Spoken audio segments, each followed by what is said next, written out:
So the final game for this November weekend of International Test Rugby sees Ireland take on Italy over there in Chicago.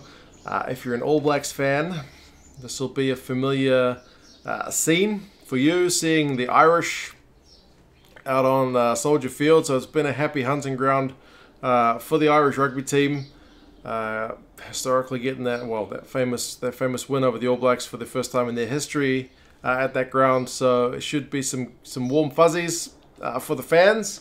I'm not sure how many of those players who played that day are playing in this game. I don't think it's many, but either way, it should be a good game. Historically, a fair few Irish and Italians have made their way to America in the past in terms of immigration, but how does that translate into rugby ticket sales? I'm not sure. I'm not sure if people with either heritage will be keen to go to this game, but I hope we get a good crowd, because it's not often you get two Six Nations teams playing over there in America. So it should be a good spectacle, and hopefully, yeah, we fill most of the stadium out. That would be very easy on the eye. Speaking of the Six Nations, as a helicopter buzzes around my house, they did meet this year, 56 points to 19, a bit of a hiding in that game over in Ireland.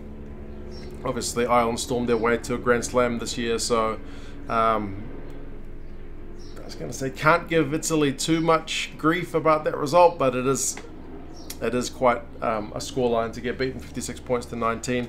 Very different teams though this week.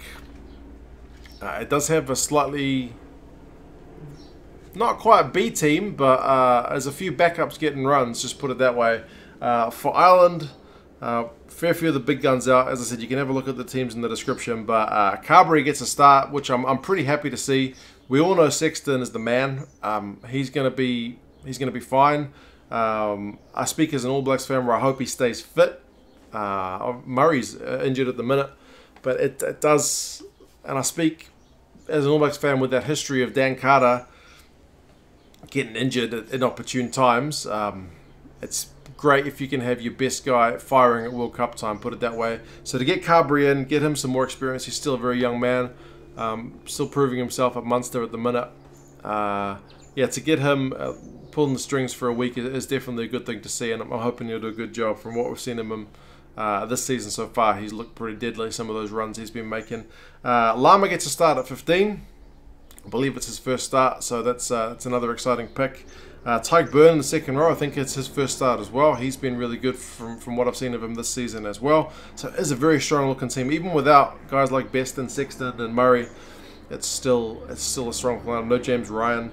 Ross Byrne and Will Addison are set for their debuts if they come on. So that'll be good for them. Helicopter is back. For Italy, I mean, I should say I haven't followed Italian rugby as closely as I should. So some of you guys will have to tell me how far off their strongest team this is. But I mean, there's no Allen, there's no Parise, so I'm immediately going, how good is this team?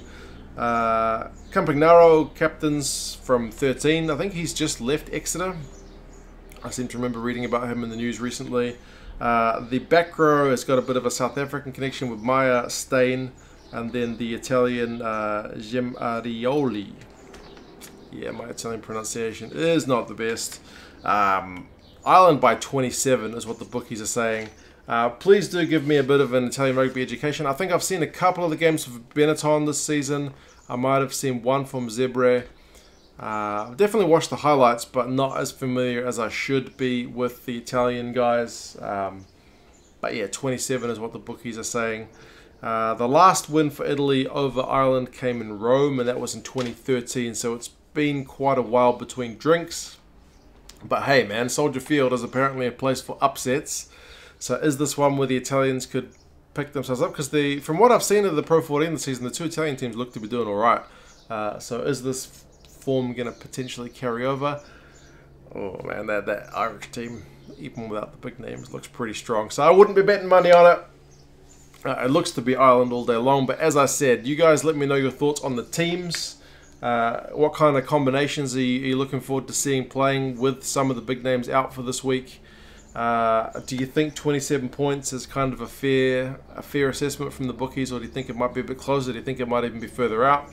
And yeah, do you reckon it's going to be well attended over there in Chicago? You guys let me know your thoughts. Looking forward to it, and I'll talk to you again soon. See you later.